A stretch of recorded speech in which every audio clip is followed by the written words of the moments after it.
Science కొంచెం interest.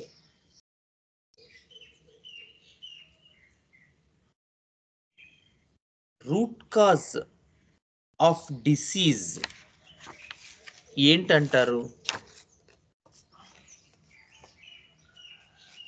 ఇది అతను చెప్పింది.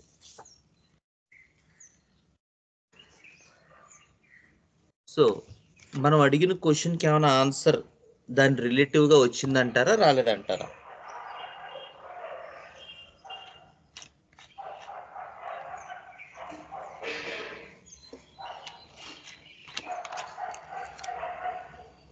వచ్చిందండి, రాలేదా? మనం కొంచెం ఆ ప్రెషర్ గురించి అడిగాం, కొంచెం ఆ ప్రెషర్ గురించి చెప్పండి అని. దానికి సంబంధించిన ఆన్సరే వచ్చిందా, రాలేదా?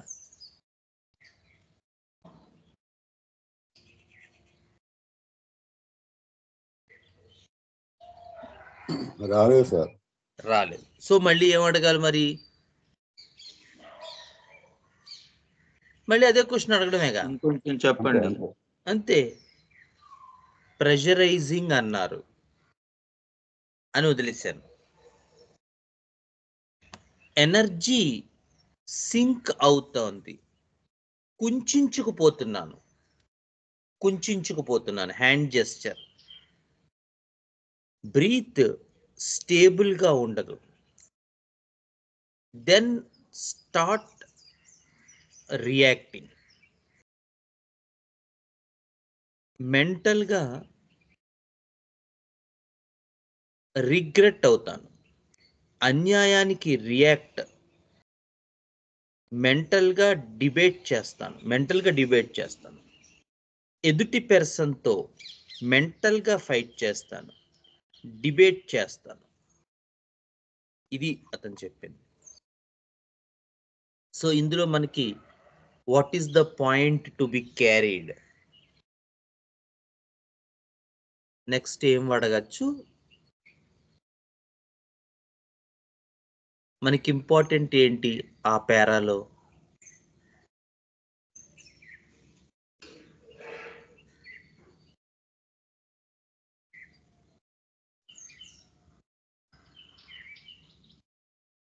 Any idea?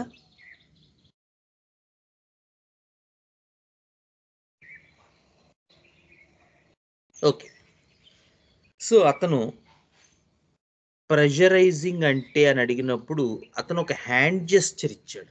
ఎనర్జీ సింక్ అయిపోవటం, కుంచుకుపోవటం. సో ఏదైనా సరే, ఎప్పుడైనా కేస్ టేకింగ్లో బాడీ లాంగ్వేజ్తో కలిపి, ముఖ్యంగా హ్యాండ్ జెస్చర్స్తో కలిపి ప్రెజెంట్ అవుతుంటే అది మోర్ డైనమిక్ స్వరూపం. అట్లా కాకుండా జస్ట్ నోటి మాటగా చెప్పేస్తున్నాడు అనుకోండి, నాకు బాధగా ఉంది, కోపంగా ఉంది, టెన్షన్గా ఉంది, ఇట్లా నోటి మాటగా జస్ట్ ఒక వర్డ్ బిల్డింగ్లా వెళ్ళిపోతుంది అనుకోండి, దానికి కొంచెం లెస్ ఇంపార్టెన్స్ ఉంటుంది. ఏవైతే హ్యాండ్ జెస్చర్స్తో బాడీ లాంగ్వేజ్తో కలిపి వస్తున్నాయో అవి కొంచెం హైలీ ఇంపార్టెంట్, కొంచెం డీపెన్గా ఉండటం. సో ఇక్కడ ఈ కేసులో ఈ కుంచుకుపోవటం అనేది అతను ఒక హ్యాండ్ జెస్చర్తో చెప్పాడు, ఇలా దగ్గరగా అని. So that is most important. So నేను ఆ పాయింట్ని తీసుకున్నాను. కుంచుకుపోవటం, ఎనర్జీ సింక్ అయిపోవటం అన్నారు. కొంచెం చెప్పండి. అన్కంఫర్టబుల్నెస్, నన్ను నేను డిస్గస్ట్ చేసుకోవటం. రియాక్ట్ కావాల్సింటే వాయిస్ లూజ్ అయిపోవటం, రియాక్ట్ కావాల్సిన చోట వాయిస్ లూజ్ అయిపోవటం. వర్డ్స్ జిగ్జాగ్ అవ్వటం, మాటలు రావు, వర్డ్స్ ఆగిపోతాయి, ఇక్కడేదో పట్టేసినట్టు హ్యాండ్ జెస్చర్. న్యూట్రలైజ్ అయిపోవటం, యాంగర్ వస్తే వీక్ అయిపోవటం, 1 to 2 days complete loss of energy.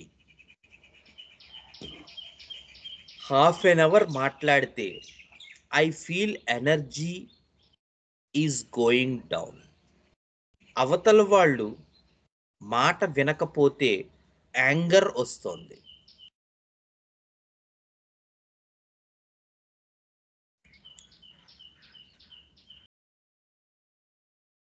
Feel చీక్స్లో కూడా పెయిన్ ఫీల్ అవుతూ ఉంటాను ఆ టైంలో.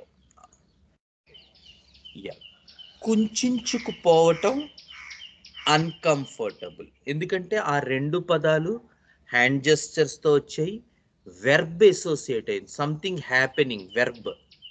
సో అవే తీసుకుని నేను క్వశ్చన్ అడిగాను. కుంచుకుపోవటం, అన్కంఫర్టబుల్ అన్నారు, కొంచెం డిస్క్రైబ్ చేయండి.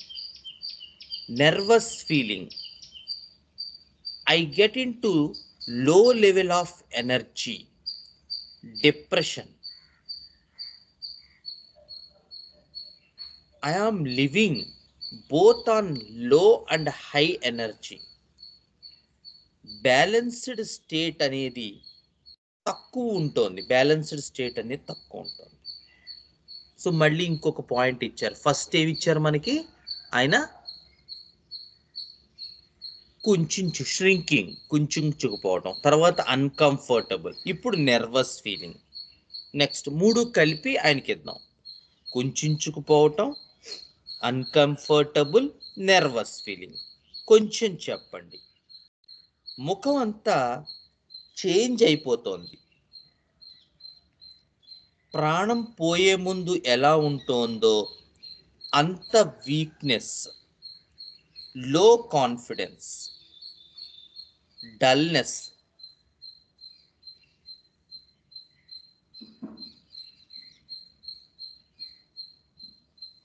Maybe due to parental pressure కావచ్చు. ఒక్కొక్కసారి సెక్సువల్ థాట్స్ వల్ల కూడా ఈ యాంగర్ వస్తుందేమో. It's a complete suppression of energy.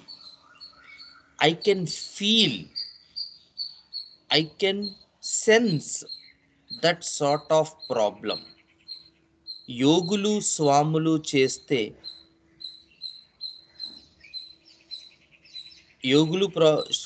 చేస్తే ప్రాబ్లం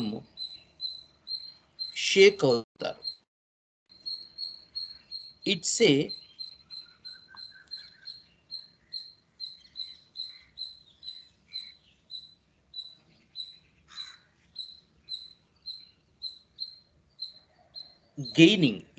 gaining of energy.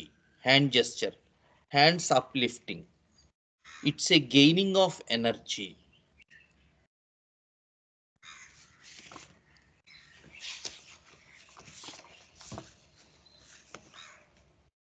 ఒక మంచి పొటెన్షియల్ పర్సన్గా నన్ను పెంచలేదు నా parents. Too much of emotion towards kid. తనకి ఒక బాబో పాప ఉన్నారు. సో అతనితో కూడా too much of emotion. Inferiority complex, పిల్లవాడిని నేను పెంచలేనేమో. సో ఈ క్వశ్చన్స్ అన్నిట్లోనూ కూడా మనకి సరైనటువంటి ప్లాట్ఫామ్ ఏం లభించలేదు. కాబట్టి సేమ్ మీరు షరింకింగ్, అన్కంఫర్టబుల్, నెర్వస్ ఫీలింగ్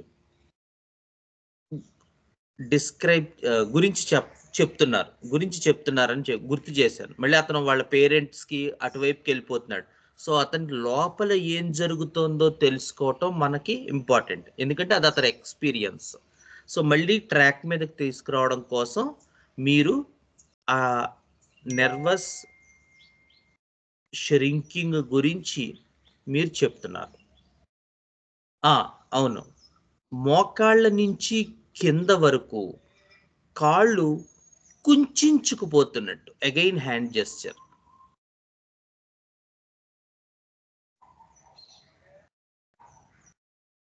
ఫిట్స్ వచ్చే ముందు ఎలా ఉంటుందో కన్వల్జన్స్, అలాంటి సెన్సేషన్ బాడీలో ఉంటుంది.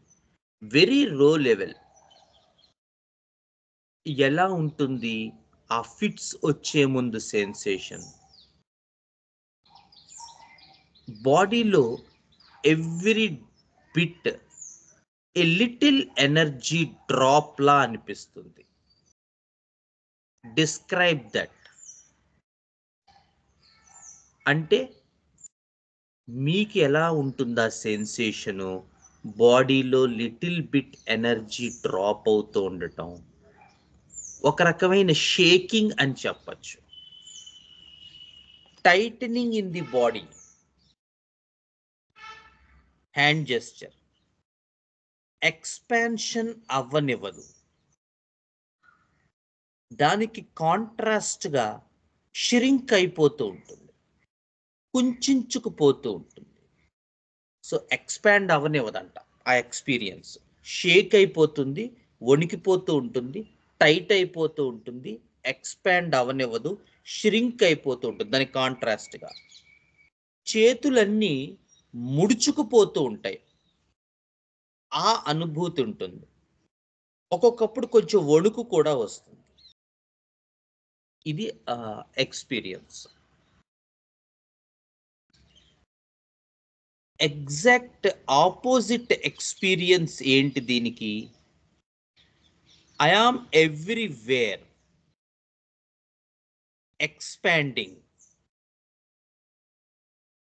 exuberant, joy. I became like a child. ఎవరు చెప్పినా వింటాను, ఆ టైంలో చేస్తాను. ప్రాపర్ ఒక high and moment. Experiencing that sort of bliss, even it is negative, without any effort. I start feeling happy, dancing. ఒక ర్యాండమ్ ప్యాటర్న్ లేకుండా ఉంటుంది ఆ మూమెంట్. అర్థం కాలే? ర్యాండమ్ ప్యాటర్న్ అంటే బాడీ అంతా తేలికగా ఉంటుంది. Yeah, I feel like light. I don't feel my body. Body ఉండదు. ఎండిపోయిన ఆకులు లా అయిపోతాను, స్టాచ్యూలా అయిపోతాను. Experience in that sort of moment ఎలా ఉంటుంది? హై ఎనర్జీ, బాడీ అంతా ఎక్స్పాండ్ అవుతున్నట్టు. నేను కాదు. ఏమొచ్చిందండి మనకి ఇక్కడ? ఇక్కడ వచ్చిన కాంట్రాస్టింగ్ పాయింట్స్ ఏంటి? ఇందాక ఏమొచ్చింది? షిరింకింగ్, అన్కంఫర్టబుల్, నెర్వస్నెస్, బాడీ అంతా కుంచుకుపోవటం, ఇవి వచ్చాయి. అవునా ఏమండి? టైట్ అయిపోవటం, ఆపోజిట్ ఆఫ్ ఎక్స్పాన్షన్, షిరింకింగ్ వచ్చిందండి. వచ్చింది సార్. ఇప్పుడు దాని ఆపోజిట్ ఏమొస్తుంది? ఎక్స్పాండింగ్, బాడీ అంతా ఎనర్జీ ఎంతో తేలికగా ఉంటుంది. And that gives me confidence. I can take any challenge work for 24 hours. అంత ఎనర్జీ ఉంటుంది. And that energy stabilises my emotion also. అప్పుడు ఆ టైంలో అతని ఎమోషన్, ఇందాక అంతా ఏం చెప్పాడు? నేను డిప్రెస్ అయిపోతాను, యాంగ్జైటీ అయిపోతాను, అవి అయిపోతానని. కానీ ఈ హై ఎండ్ మూమెంట్లో అంత ఎక్స్పాన్షన్ ఎక్స్పీరియన్స్ ఉన్నప్పుడు అతను ఈవెన్ ఎమోషన్స్ని కూడా కంట్రోల్ చేసుకోగలని చెప్తున్నాడు. So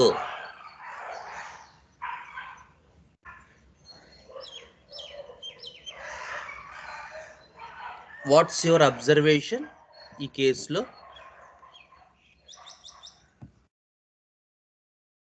ఏమొచ్చాయండి? 2 polarities ఏమొచ్చాయి?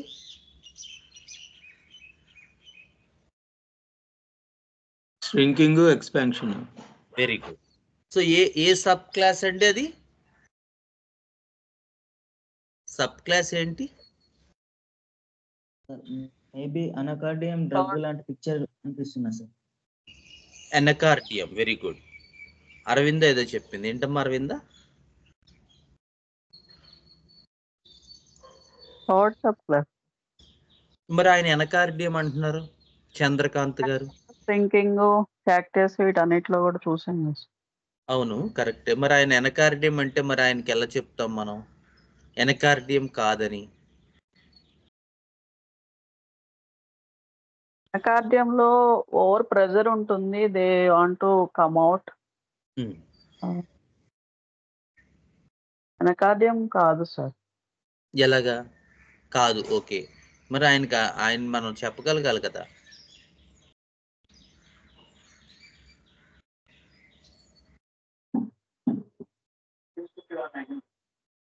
Restless to come out ఎనకార్డియం. Very good Srikar. So అంటే మనం సబ్ క్లాస్ పరంగా చెప్పుకుంటే ఎనకార్డియం belongs to 4th or 5th super class. కొంతమంది 4th అంటారు, కొంతమంది 5th అంటారు, బట్ యూజువల్గా సార్ ఎక్కువగా 5th మీద కాన్సన్ట్రేట్ చేశారు. దానికి దీనికి డిఫరెన్స్ ఇదివరకు కూడా చాలాసార్లు చెప్పుకున్నాం. మళ్ళీ ఇంకొకసారి, ద 5th సూపర్ క్లాస్ ఐడియాలో కూడా మీకు యాజ్ ఇందాక అరవింద చెప్పినట్టు కమింగ్ అవుట్ అనేటువంటిది ఉంటుంది. కానీ వాళ్ళు కమ్ అవుట్ అవ్వలేకపోతే ఉండే సెన్సేషను ష్రింకింగ్ కాదు, it is some sort of danger on their part. whereas in third it is shrinking, whereas in second it is heaviness, whereas in 5th it is some sort of danger and they are not going to exist, and there is a huge restlessness in that spur of moment. ఇవి మనకి కనబడతాయి 5th super class లో అయితే. Okay, second part ఎనకార్డియం idea, it is coming out just to escape from that stiffness and not expansion. ఇక్కడ expansion ఉందా, stiffness నుంచి బయటికి వచ్చి రిలీవ్ అవడం ఉందా? కాట్ sensation, firm sensation, stiff sensation నుంచి బయటికి రావటం ఉందా, ఎక్స్పాన్షన్ ఉందా? చంద్రకాంత్ గారు చెప్పండి. ఎక్స్పాన్షన్ ఉన్నా సార్, పవర్. వెరీ గుడ్, ఇక్కడ ఎక్స్పాన్షన్ ఉంది. సో సెన్సేషన్ పార్ట్లోనూ మీకు ఈ రెండిటి మధ్య డిఫరెన్స్ తెలుస్తోంది. It is not caught or stiff or firm or hard, but it is some sort of shrinking. And expansion part అంటే ద ఫంక్షనల్ పార్ట్లో it is more on expansion, not to relieve that stiffness or caught. Right, అర్థమైందా మీకు? Simple. Yes sir. So అది ఎనకార్డియసే కాదు. ఎనకార్డియంలో idea ఏంటంటే stiff అయిపోతున్నాను, కాట్ అయిపోతున్నాను, దాని నుంచి just I want to get relaxed, just to get relaxed. And in that కాట్ stiff they become too much restless and they want to come out just. Whereas in cactaceae the idea is getting tighter and tighter, shrink, and the opposite is not just coming out but expanding, entirely opposite of what the person experiences in sensation. Okay na? Okay sir. Yeah. So it is a third superclass, and as Arvinda said, we had discussed many remedies up to now. So it is a definite third superclass, sensation and function. Next, e third subclass, and there is an bidimensional talk.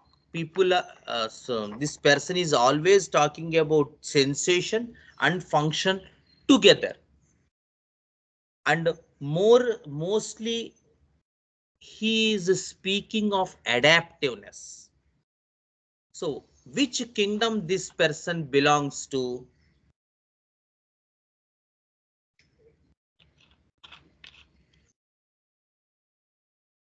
Plant kingdom.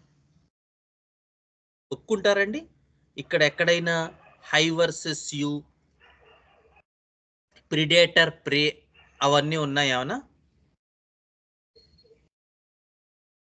Hello, Kingdom clear అండి, Kingdom clear గా ఉంది, దాంట్లో Okay. Doubting లేదు. ఈ by dimensional talk ఉంది అంటే రెండు polarities ని కలిపి చెప్తున్నారు.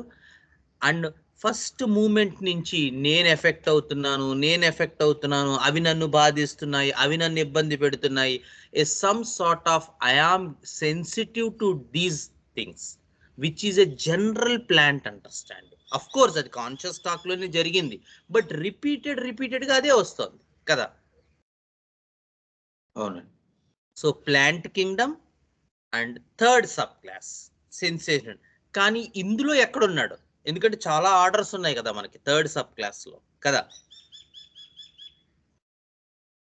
క్యారియోఫిల్లేల్స్ ఉంది, ప్లంబేల్స్ ఉంది, నెపింతేల్స్ ఉంది, పాలిగోనేల్స్ ఉంది. ఇందులో ఎక్కడున్నాడో మనకు తెలియదు కదా. So let us explore in the second area. Please tell about your dreams. ఎక్కువగా చచ్చిపోతున్నట్టు, గొంతు నొక్కేస్తున్నట్టు, గాలి ఆడనట్టు, లైఫ్లో ఉన్న లిఫ్ట్లో ఉన్నా కూడా గాలి ఆడదేమో అనే ఒక ఫీలింగ్ వస్తూ ఉంటుంది. నీళ్ళంటే భయం,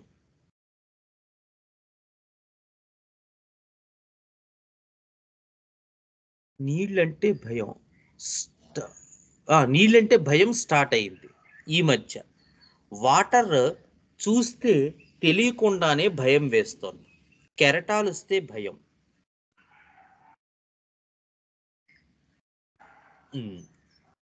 tell about one dream you remember the most. నేను నిజంగా చనిపోయాను అనేటువంటి ఒక కల వస్తూ ఉంటుంది, అది బాగా గుర్తుంటుంది. అలా పడుకుని ఉండిపోతూ ఉంటాను. ఎలా ఉంటుంది ఆ ఫీలింగు? చాలా ఆడ్గా ఉంటుంది. డిస్క్రైబ్ దిస్ ఆడ్ అంటే ఏదో తెలియని ప్రాబ్లం లోపలంతా బిగుసుకుపోతూ ఉంటుంది. కండరాలు, నరాలు, హ్యాండ్ జెస్చర్ అందులోంచి బయటపడాలి అని అనిపిస్తుంది, కానీ బయటపడలేను. ఎందుకంటే అన్నీ నన్ను పిండేస్తున్నట్టు సెన్సేషన్. కాళ్ళు చేతులు కొట్టుకుంటున్నట్టుగా అనిపిస్తుంది. కొంచెం చెప్పండి ఆ అనుభూతి గురించి. ప్రాణం పోతున్న ఎక్స్పీరియన్స్ కొంచెం లిటిల్ బిట్ చెప్పండి. మదర్ ఊంబులో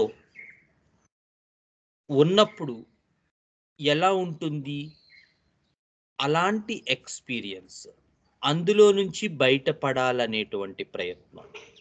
ఎలా ఉంటుంది మదర్ ఊంబులో ఉన్న ఆ అనుభూతి? నన్ను ఒక సర్కిల్లో కూర్చోబెట్టినట్టు,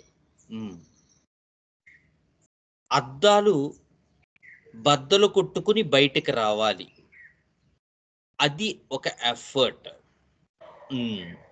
కొంచెం చెప్పండి. జస్ట్ ఆ స్పర్ ఆఫ్ మూమెంట్లో బయటికి రావాలి అనకుండా అందులోనే ఉండిపోతే సర్కిల్లో ఉండిపోయినట్టు. యా, కొంచెం చెప్పండి ఎలా ఉంటుంది హ్యాండ్ జెస్చర్ సర్కిల్లో ఉండిపోయినట్టు.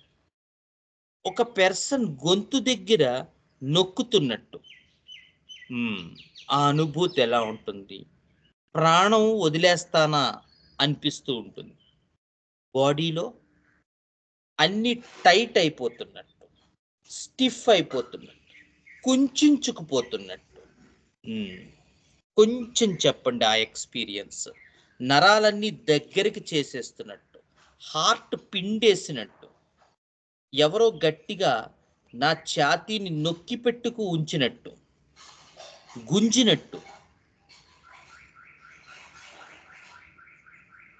బయటికి రావడానికి ప్రయత్నం జరుగుతుంది, కానీ అదేం ఫలించదు, కొట్టుకోవడంలా ఉంటుంది అంతే.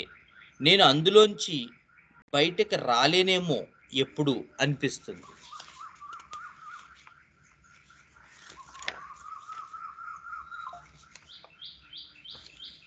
ఎగ్జాక్ట్ ఆపోజిట్ ఎక్స్పీరియన్స్ ఏంటి?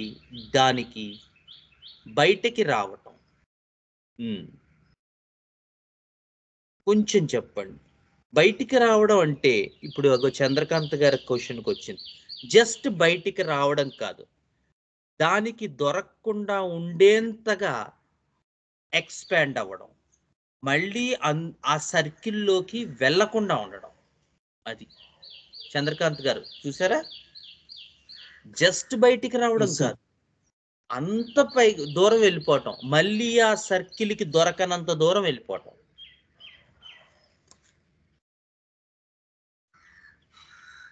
ఓకే, సో హాబీస్ చెప్పండి. సింగింగ్, రైటింగ్, కాంటెంపరీ ఇష్యూస్ మీద రాయటం, డిస్క్రైబ్ దిస్. చాలా హార్డ్ వర్క్ చేస్తాను. నేరేషన్, ప్రెషరైజ్ వర్క్ చేస్తాను. సాంగ్స్, లిరిక్స్, పొయిట్రీ, యోగా మీద ప్యాషన్, పబ్లిక్ స్పీకింగ్ ఇష్టం, మోటివేషన్, ప్రాబ్లమ్ సొల్యూషన్ అంటే ఇంట్రెస్ట్, అడ్వెంచర్స్ అంటే ఇంట్రెస్ట్, పాత పాటలు, మంత్రాలు, మాయలు, మిస్టిక్ థింగ్స్, వాటిలతో చాలా మంచి అసోసియేషన్. పర్వతాలు, రాజులు, మ్యాజిక్స్, పవర్, ఇవన్నీ కూడా చాలా ఇంట్రెస్ట్. పాత రాజుల కాలం బాగుంటుంది.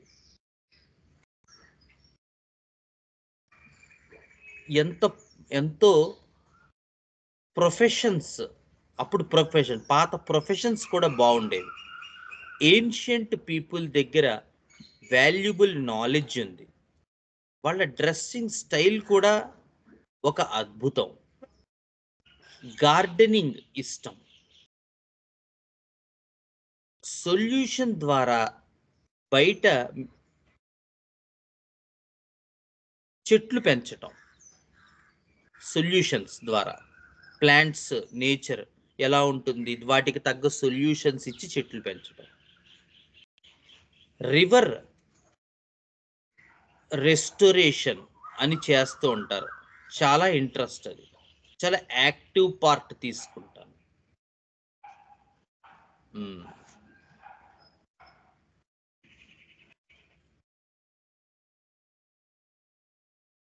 ఓకే, వీటిల్లో మీకు బాగా ఇష్టమైన హాబీ ఏంటి?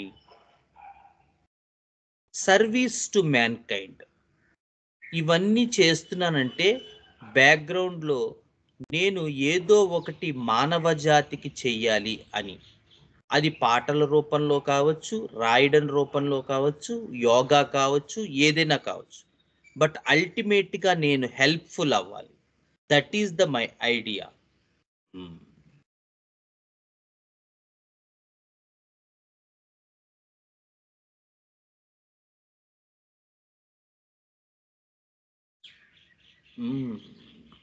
మాటలు ఓకే, ఎలా ఉంటుంది ఆ ఫీలింగ్? అది చేస్తున్నప్పుడు మాటలు రావు, అది ఆయన సారీ చెప్పింది. మాటలు రావు, ఆ ఎనర్జీ నుంచి బయటికి రావాలనిపించదు. ఆ ఎనర్జీని ఎలా పట్టుకున్నారు మీరు? అదొక అన్బిలీవబుల్ ఎనర్జీ. ఎలా ఉంటుంది ఆ ఫీలింగ్? Goose bumps. కొంచెం చెప్పండి దాని గురించి, లిటిల్ బిట్. చాలా ఒక వైబ్రేషన్గా అనిపిస్తుంది బాడీలో. కొంచెం చెప్పండి. How does it felt like? It felt like energy is flowing in me. Hand gesture. I can feel that energy, that movement in the inner side. It moves faster, it expands. నా నుంచి బయటికి మొత్తం radiate అవుతూ ఉంటుంది. Describe this energy moving. అర్థం కాలే. తన్మయత్వం అంటారు కదా తెలుగులో. నన్ను నేను కోల్పోవటం, నన్ను నేను మర్చిపోవటం. బాడీ సెన్స్ ఉండదు, బాడీ ఈజ్ మూవింగ్. బాడీ ఇక్కడే ఉంటుంది, but energy is moving. Merging అంటాం మనం దీన్ని. Just like that, it's an beautiful experience. చాలా అద్భుతంగా ఉంటుంది. ఎగ్జాక్ట్ ఆపోజిట్ ఏంటి దీనికి? బాధ, టెన్షన్, డిప్రెషన్. మీకు ఫస్ట్ చెప్పాను కదా అవి. ఎప్పుడు ఉంటాయి ఆ ఫీలింగ్స్, ఆ బాధ, ఎమోషన్ ఎప్పుడు ఉంటాయి? నన్ను ఎన్ని పనులు చేసినా ఎవరు గుర్తించినప్పుడు. సపోజ్ ఆర్ట్ ఆఫ్ లివింగ్లో ఎంతో వర్క్ చేస్తాను, కానీ నా వర్క్కి సంబంధించిన రియలైజేషన్ ఉండదు, ఎక్నాలెడ్జ్మెంట్ ఉండదు. అలాంటప్పుడు చాలా బాధ కలుగుతుంది. ఎలా ఉంటుంది ఆ feeling? Torture. Describe this. Torture అంటే ఒక హారిబుల్ ఫీలింగ్ అని చెప్పచ్చు. నచ్చదు నాకు అది. ఏంటి అందులో మీకు నచ్చంది? చేసిన వర్క్కి అక్నాలెడ్జ్ చేయకపోవటం, వర్క్ చేసిన దాని నుంచి ఏ విధమైన గుర్తింపు రాకపోవటం. ఎలా ఉంటుంది ఆ ఎక్స్పీరియన్స్? చాలా బాధగా ఉంటుంది. బాధ జనరల్ వర్డ్. ఎలా అనిపిస్తూ ఉంటుంది? డిప్రెషన్. డిప్రెషన్ అంటే లోపల ఎలా ఉంటుంది? ఇందాక చెప్పాను కదా సార్, కుంచుకుపోతున్నట్టు, బాడీ అంతా దగ్గర అయిపోతున్నట్టు, మజిల్స్, కండరాలు, నరాలు అన్ని టైట్ అయిపోతున్నట్టు. హార్ట్ రీజన్ ఇది మేజర్గా. అలాంటిది ఏదైనా జరిగితే గుండె అంతా పిండేసినట్టు అయిపోతుంది. Hand gesture. సో ఇది మనకి కేసు. సో ఇప్పుడు థర్డ్ సబ్ క్లాస్ అని మనం ఆల్రెడీ ఇందాక ఫస్ట్ ఏరియాలోనే మనం అండర్స్టాండింగ్కి వచ్చాం. తర్వాత మనకి ఏం కనబడింది చివరికి వచ్చేసరికి? మిగతా 2 ఏరియాస్లో, డ్రీమ్స్లో, హాబీస్లో. ఏమండి?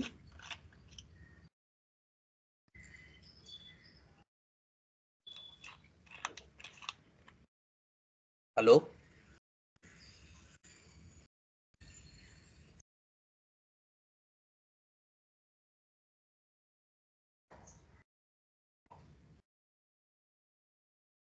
హలో, ఉన్నారా?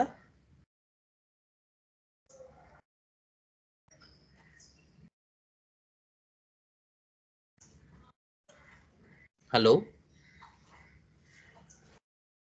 హలో.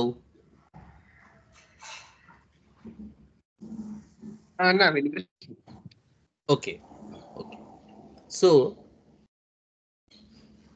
ఏం అర్థం చేసుకున్నాం? థర్డ్ సబ్ క్లాస్లో ఇందాక మనం చెప్పుకున్నటువంటి ఈ 2 ఏరియాస్, హాబీస్ అండ్ డ్రీమ్స్లో మనకి ఎక్స్ట్రా ఇన్ఫర్మేషన్ ఏమొచ్చింది?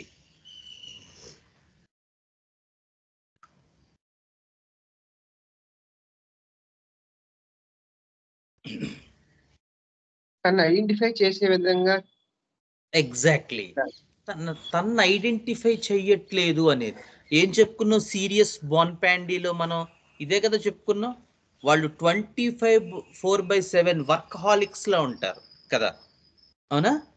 బట్ స్టిల్ వాళ్ళకి ఈ రకమైన సెన్సేషన్ అంతా నన్ను ఐడెంటిఫై చేయట్లేదు, నన్ను అక్నాలెడ్జ్ చేయటం లేదు అనే దాంతో మొదలవుతుంది. ఇక్కడ అదే కదా ఉంది, అవునా? హలో. అవునండి, అవును, అవును, అవును. So 8 September 2022 we started the case with serious Bonpandi 201 dose. So 2 months after, December 25th, Christmas Rose. Okay. So how was that follow? Anger issues చాలా వరకు తగ్గాయి. ఇదివరకుటంత ఫ్రీక్వెన్సీ లేదు. డిప్రెషన్ కూడా తగ్గింది. I'm more focused on my work.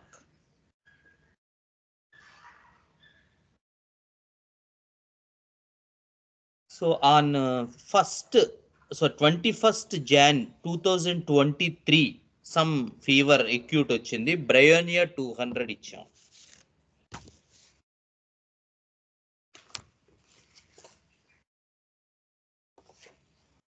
Next March 2023 all symptoms were aggravated. చాలా ప్రాబ్లంగా ఉంటుంది. Depression ఎక్కువగా ఉంటుంది. సమ్ టైమ్స్ సూసైడల్ థాట్స్ కూడా వస్తున్నాయి. Serious Bonpandi 1M was given. April, May, June he is okay. July 5th 2023 last 20 days నుంచి చాలా సివియర్గా ఉంది. డిప్రెషన్ ఎక్కువగా ఉంది. ఆశ్రమంలో ఏదో ప్రాబ్లం వచ్చింది. గురువు గారు నన్ను అక్నాలెడ్జ్ చేయలేదు, గుర్తించలేదు. అప్పటి నుంచి నేను చేసిన వర్క్ అంతా వేస్ట్ అనే భావన. So again serious Bonpandi 1M was given.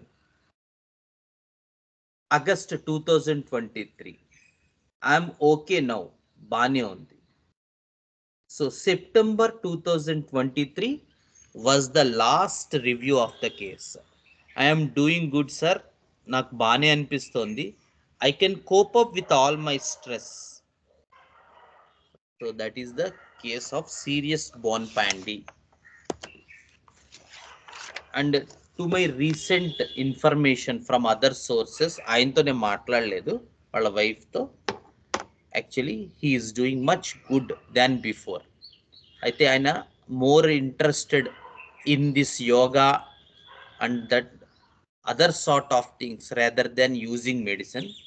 So most probably maybe he needs 1 or 2 other doses of the same remedy meanwhile, ఎప్పుడైనా ఆయనకి ఏమైనా లోనెస్, లో థింకింగ్ వస్తే. But right now he is much better than before. Okay, so any doubts regarding today's session?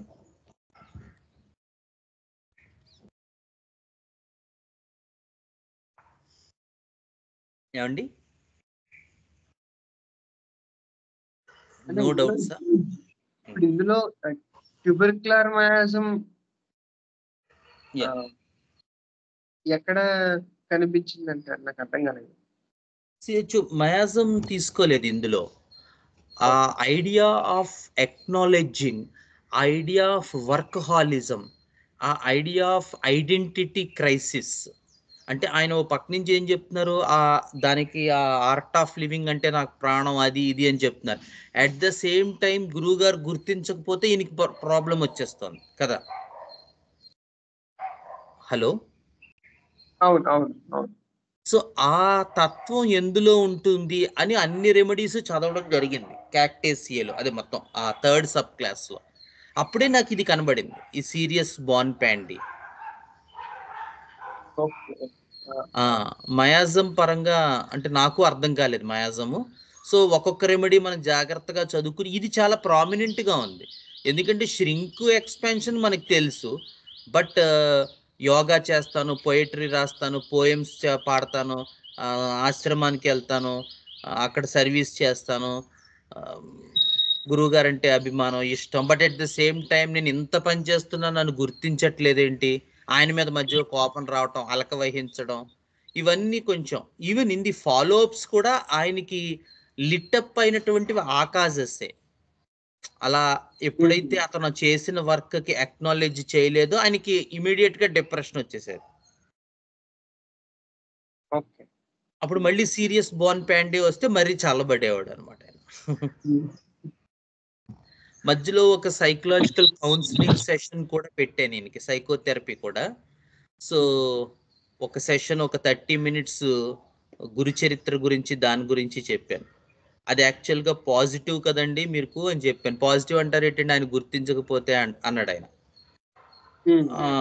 అప్పుడు మనకి గురు చరిత్రలో మనకి 16వ అధ్యాయంలో ఒక కథ వస్తుంది. ఇది వరకు తెలుసు కదా, ధౌమ్య మహర్షి, ఆరుని, బైదుడు, ఉపమన్యు అనే కథ వస్తుంది కదా, మనం స్వర క్లాసెస్ లో కూడా చెప్పుకున్నాం కదా అది. సో ఆ కథ చెప్పాను. ఎలా ఉంటుంది ఒక శిష్యుడి తాలూకు, ఒక యాస్పిరెంట్ తాలూకు సబ్మిషన్ అంటే, when you have more identical crisis, how we will fall and how can we rise above if we leave the identity and follow the footsteps of Guru. ఆ కథ కూడా ఒకసారి అతనికి మధ్యలో ఒక చిన్న 30 మినిట్స్ సెషన్ పెట్టి చెప్పడం జరిగింది. అంటే మధ్యలో అతనికి రెమెడీతో పాటు ఈ సెషన్ కూడా అవసరమైంది. సో అది కూడా అతన్ని డెఫినెట్ గా ఇంపాక్ట్ చేసి అందులోంచి కాస్త బయటకు వచ్చాడు అతను.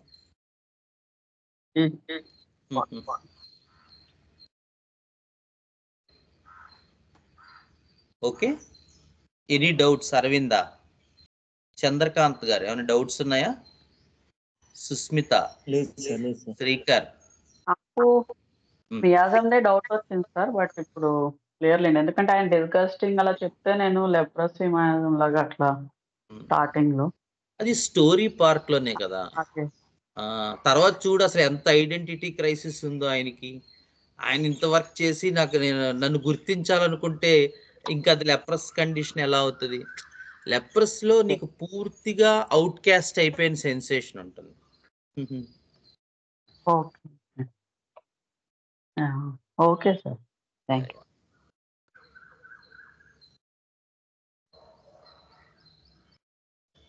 Okay, so thank you all for joining today's session. A wonderful case of serious bone pandy. Okay, so next session we again start the theory part of remaining remedies of this third subclass. Okay,